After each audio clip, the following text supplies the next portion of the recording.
Hello, welcome to another video with me, Georgios Verbena, a professional astrologer who will talk about the 8th house in astrology. So the 8th house in astrology is the house of other people's resources.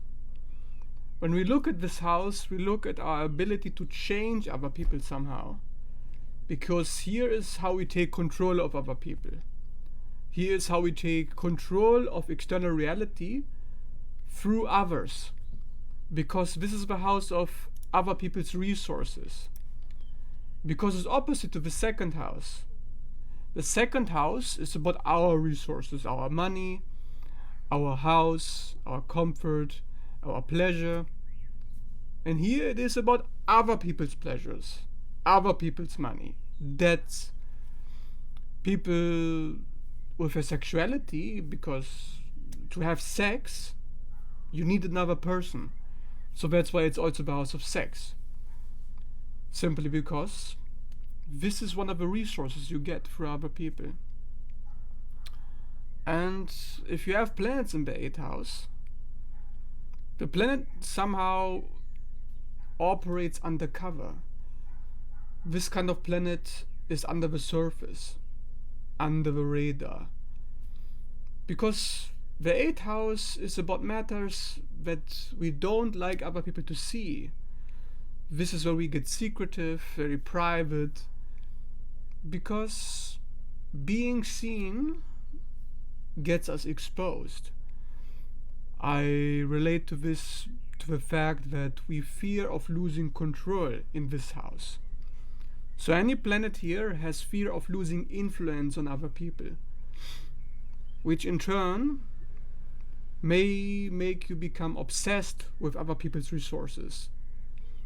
Their money, their attention, their love, other people's admiration, other people's sex, their personality, their physical possessions, anything really. The 8th house gets you very involved with these matters.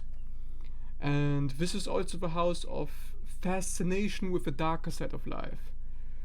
Because this is the house of debt. This is about where we have to pay a price.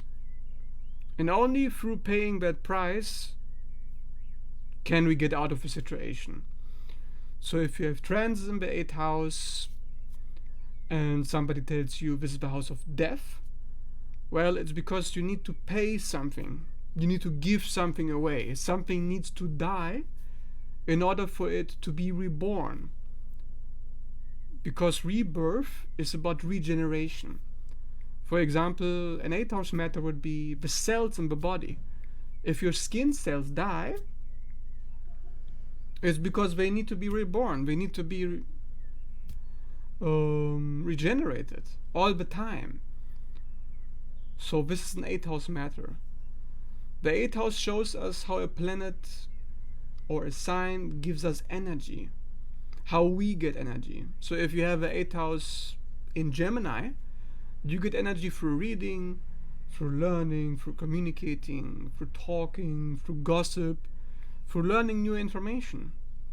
But if you have the 8th house in Pisces, you get energy through sleep, through letting go, through retreating into fantasy worlds. If you have the 8th house in Leo, you get energy through playing, through fun, through performing, through getting other people's attention. If you have the 8th house in Virgo, you get energy through work.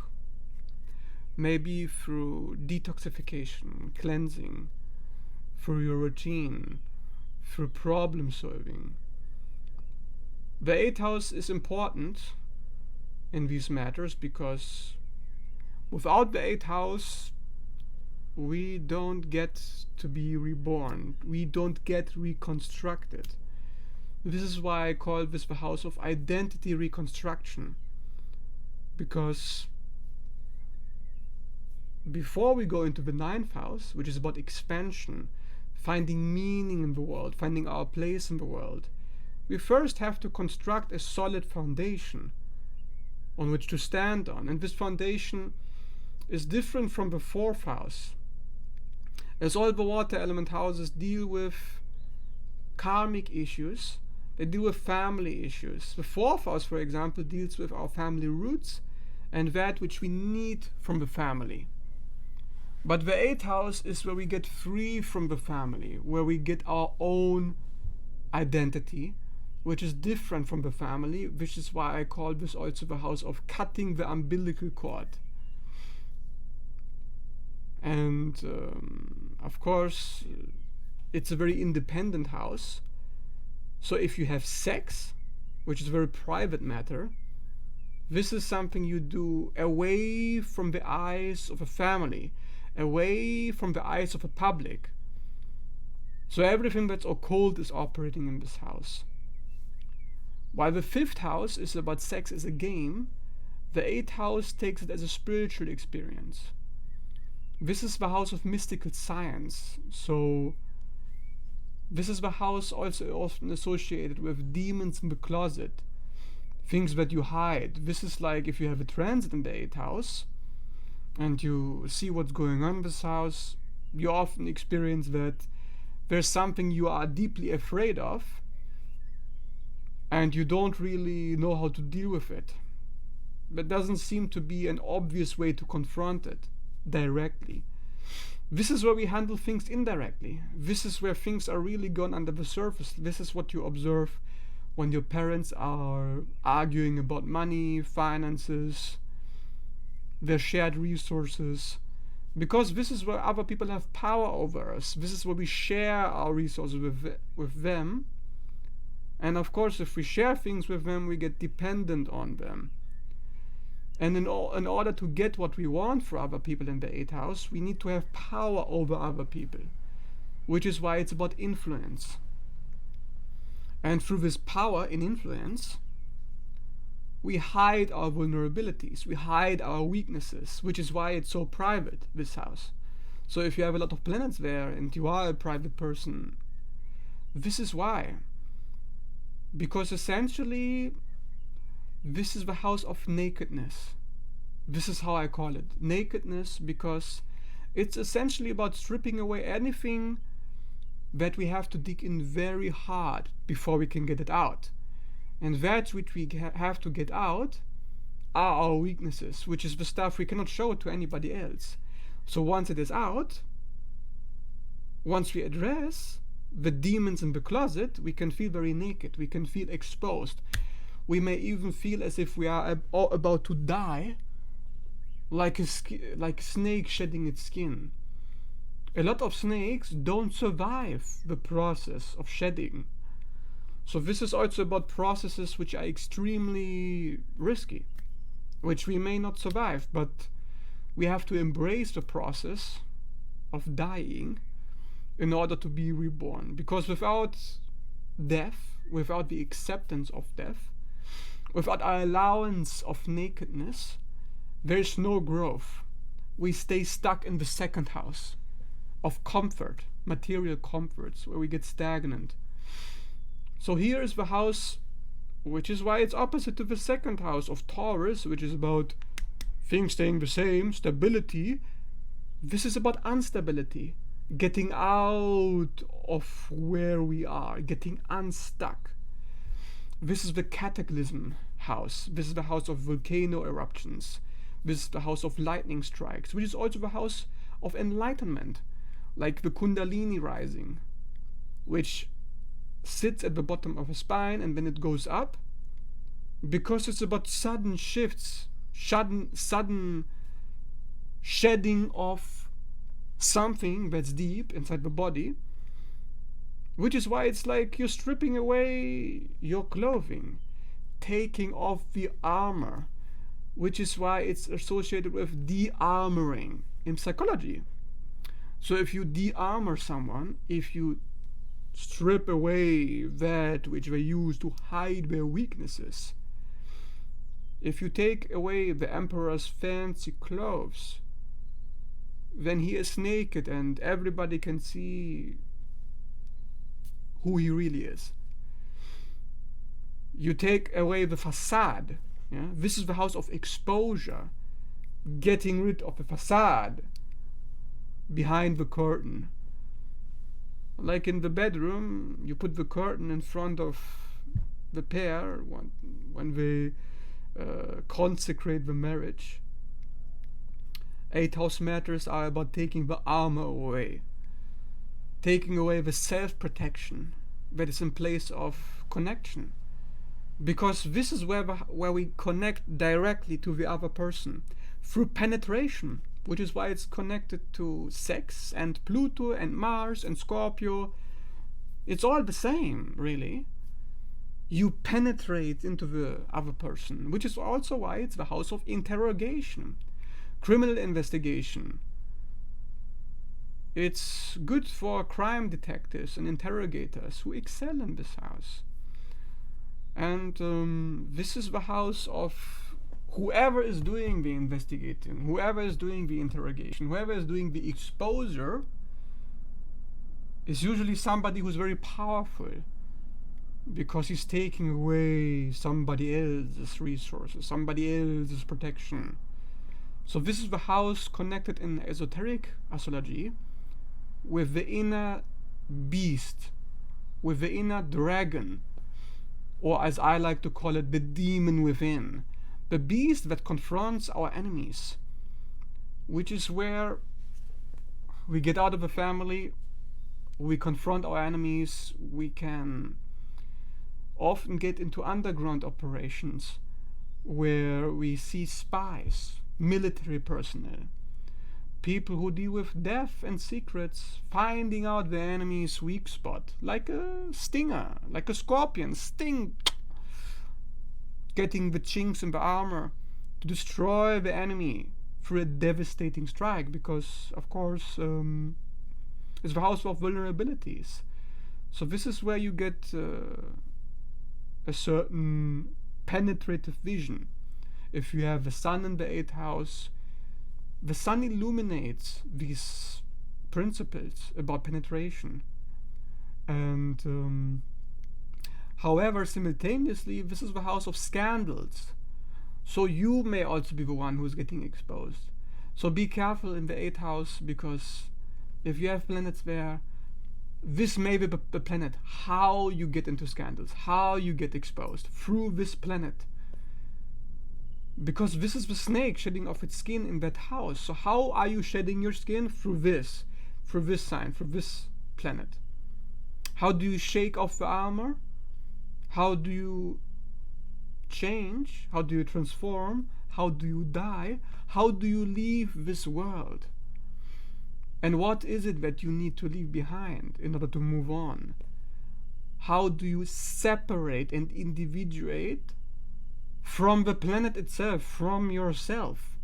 Which is why I said in the beginning, it's identity reconstruction, because the self is you. This is what you're leaving behind. The armoring is part of what allows the true self to be protected against the world through a false self, through the layers, like peeling the onion. When the child is becoming a separate entity, when the child gets out of the mother, when the child gets out of the 4th house, which is the previous water house of birth, when you leave the mother, you cut the cord, and now you are a separate entity. So this is how you leave the family, through the 8th house. This is the house of psychic entanglements, breaking free from enmeshment. Because if you are in the 4th house of the mother, if you are still with a cord attached, then you are enmeshed. So this is how you get out of that enmeshment, through the 8th house. So if you have the 8th house in Aries, you get out of enmeshment through confrontation and through doing what you want, through your will, through Mars, through action and through confrontation, for fighting. But if you have it in Gemini, you get out of enmeshment through information, through learning, through words. If you have it in Virgo, you get out of it by working very hard and cleansing yourself, maybe letting go of shame, letting go of disgust, In Pisces, you may let go of victim mentality, being dependent on other people, having to submit. So 8th house is what are you letting go of in this life? Pisces, submission. You let go of submission. You let go of letting go, ironically. Because this is what you let go. This is it. So if you have the 8th house in, what else? Sagittarius. You let go of your need to expand. So maybe you need to contract in this life. Maybe in order to find power, to separate from your family, you need to be negative. Instead of being like a Sagittarius, like, oh, like just expand and be positive. You need to contract. You need to shut down, maybe you need to retract, and you need to take a time out. You need to become a hermit. I don't know. If you have Jupiter in the 8th house, if you have Mars in the 8th house, if you have the Sun in the 8th house, the fire planets. Normally the fire planets want to go out, but in the 8th house, no. If you want to go out, you first need to contract.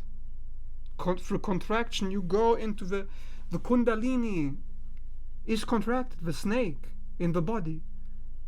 And before it can expand, must contract first, always. Contraction, then expansion.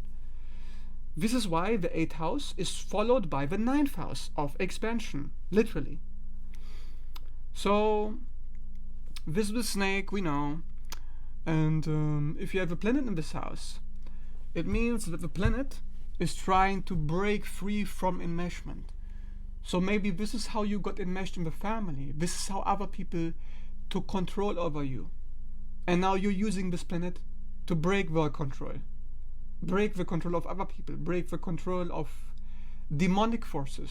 Because it's also about demons, ghosts, paranormal entities. This is about being confronted with an enemy that you cannot see. An enemy that hides, but this is about ambush, sneak attacks. So if you like thinking about being an ambusher, if you play games and you want to be an assassin, this is an 8th house thing, to be an assassin. So you make an end to the enemy. You kill your enemy. Military work as an accountant, as a lawyer, passing judgment on someone. So first you are fair in the 7th house. You try to equalize everything with everybody. 7th house is of equal contracts, fairness. But in the 8th house, it's about inequality. Me versus them. Am I in power? Or are they in power? Who is in control here? If you are the lawyer, you're in control of your client's destiny. You're in control of what the judgment is going to be. If you are a judge, you are in control of whoever you are judging. After the 7th house, we go into this house. And this is how you survive when you break a bond. This is why I call this also the house of bondage, dependency. Because if you need to have power over other people's resources, if you need to win, like a predator, right? Like lions, snakes, scorpions. These are predators. House of predation. How do you become a predator? Through the 8th house. So if you have Pisces in the 8th house, you predate on others through lying, deception, subterfuge. This is your hidden ability. Your ability to reclaim power is through this house, through this planet. So going back to dependency, if somebody has power over us, we are dependent on them. The only way to survive is to reclaim our power. That is why we become independent from this house. This is also the house associated with the Death card in Tarot. The Grim Reaper. the wheel of samsara, like when the water wheel takes the water and puts it from one vessel into the next. So this is how you change your form. This is about transition. This is the house of leaving baggage behind. In this case, water, emotional baggage. Other people's water, their problems. Psychic and spiritual. We deal with other people's problems in this house. We may deal with their illness. Maybe we're dealing with somebody who's paranoid. Somebody who's very judgmental. Somebody who has power over us. Somebody who has their claws inside of us, trying to pull us like a puppet, moved by strings. It's like in the Matrix, the Sentinels. This is like a tentacle monster, an octopus, Cthulhu. This is the kind of meaning that we're dealing with in this house. This is the house of hidden mysteries. Because in an occult house, this house is psychic by nature. And if you think about psychology, you meet psychologists in this house who have the ability to affect another person through unconventional means, through subterfuge, through manipulation, through healing, influencing their subconscious mind. That which is under the surface goes back to the armoring, goes back to debts that people have to pay because of past karma, dealing with other people's karma through this house. Yeah. So if you have 8 house planets, you have to deal with other people's karma in this life. You have to deal with their debts that they need to pay, their drain on your energy, where you have to give in order to receive, losing and gaining power through money, energy, drive, motivation. This is why it's the house of motives, the house of hidden motivations, hidden desires. People in this house become experts at understanding what drives people at the core and what controls them. In order to help somebody, you need to know what controls them. You need to know how to understand, to take the control back. You must first be aware of what is already in control of them. Again, this is the house of entanglements of any kind, no matter if it's people or programs that need to be broken. And if we talk about breaking a program, then we rebuild the program through identity reconstruction. We understand in this house how other people have secretly been able to control us. We die by cutting the umbilical cord. Then we go into the 9th house of philosophy and expansion, finding our place in the world. But before we can do that, we must first leave the family behind, which is the family karma. Other people's karma involves the family as well, yes. So this is how the 8th house is different from the 4th, because the 4th house is also water element, right?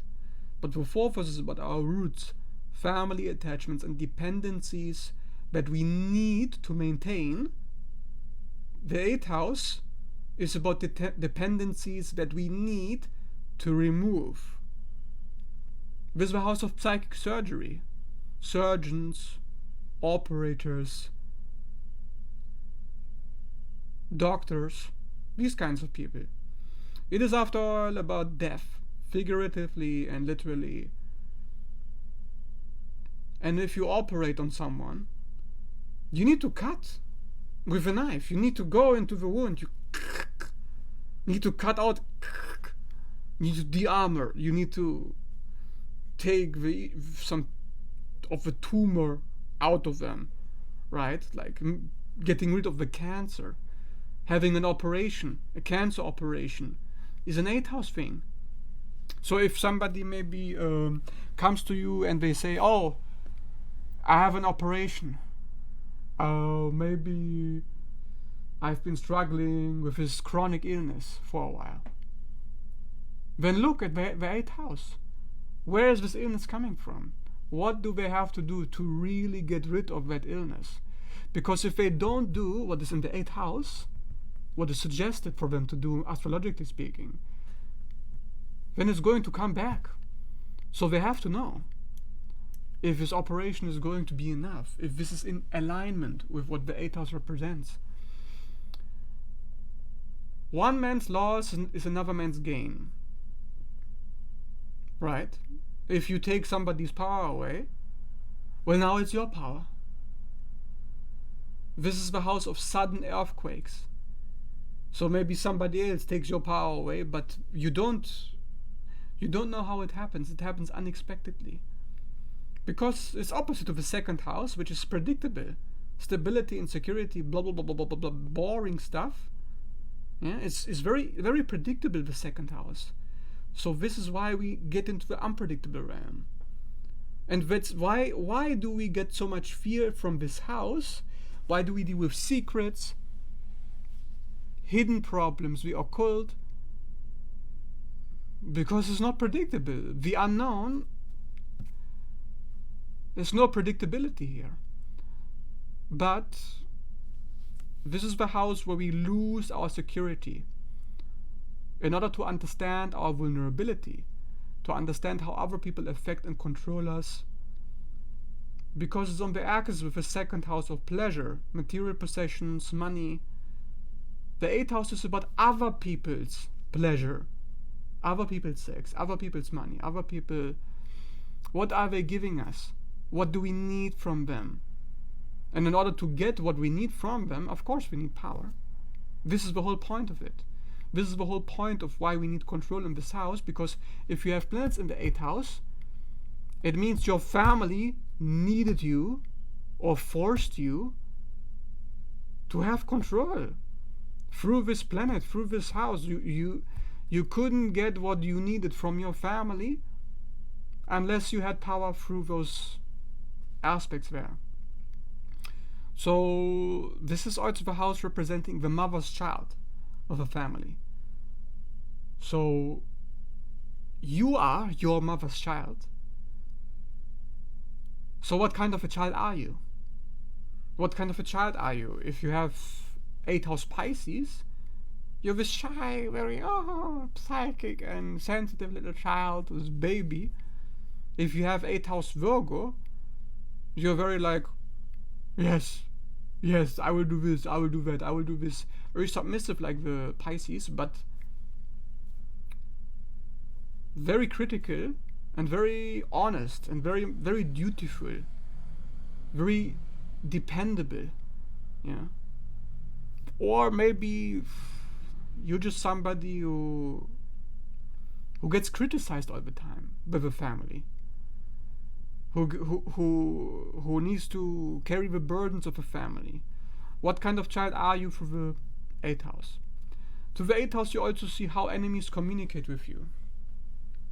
How enemies communicate with you. How do they confront you? How do other people try to get control over you? How do they do it? And Pisces, they manipulate you, they lie to you, they project. And Virgo, they criticize you, they judge you, they demand from you, they have expectations on you. In Taurus, they use money. They use physical possessions to have money, to have power over you. In Aries, they threaten you. They fight you. They use violence. They use domination. They use raw physical strength to overpower you. Yeah, so this is how it works, basically. This is how the family takes power over you through the 8th house. How the family tries to control you. And this is also the house of occult solutions to that control. So even though we see the problem in that house, we also see the solution. Fixing psychological issues through this sign, through these planets. This is also about scandals, deaths, health obstacles that we need to overcome. Here, sexual scandals also get exposed. So maybe this is the kind of scandal that you have.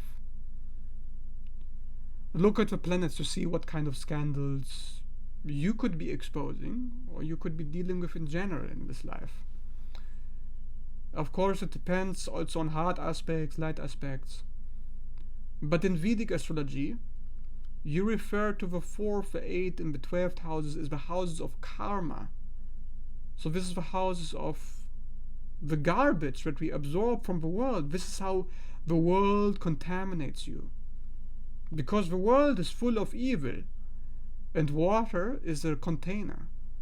It absorbs, it reflects. So how is evil permeating through every one of your cells? Through this house. How are you charged and regenerated and changed by the world? How are you then killed by that same world? How is the world controlling you, and how is the world killing you? How is it regurgitating you and vomiting you after it gave birth to you through the 4th house? So this is basically my summary of this house. Yeah, this is how you get rid of controllers through this house. This is how you survive against those who try to kill you, basically, isn't it? That's the whole point of it, isn't it? How do you protect yourself against those? So here's a little summary for you. The 8th house is the house of regeneration, for death and transformation. That which is within our control and beyond our control, how do we manage it? How do we manage the resources of other people? How do we get power over other people? How do we connect to the power within us, to the dragon within? How do we connect to the demon within, to the inner beast, to Pandora's box, to the phoenix rising from the ashes, which is that which comes out from hell itself? This is not a pleasant house. This is the forge of manifestation, through which we manifest our identity, which we reconstruct, becoming an agent of transformation, a bastion of power, through which we create a foothold from which its seed can germinate and individuate and separate from the family and establish itself in the world. Because in order to establish a foothold, a fortress, you need to have your own resources. And because you are dependent on the world, you're dependent on your body, you're dependent on other people, this is how you do it. This is how it's going to happen, how you get other people's resources channeled through you.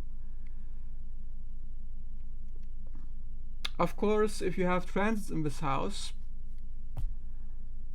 this is what you're going to give up, or what you're going to lose, and then you're going to reconstruct it. Inevitably, you can't lose something without gaining something in return in this house.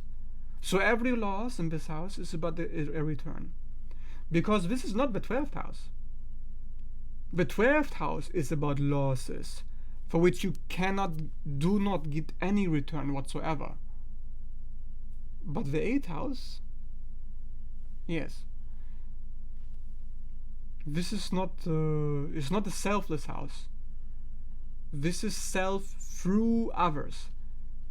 Unlike the 4th house, which is self, just the self, you get resources for others. So I hope this helps. I hope you like the summary. And if you did, leave a comment. And thanks for watching.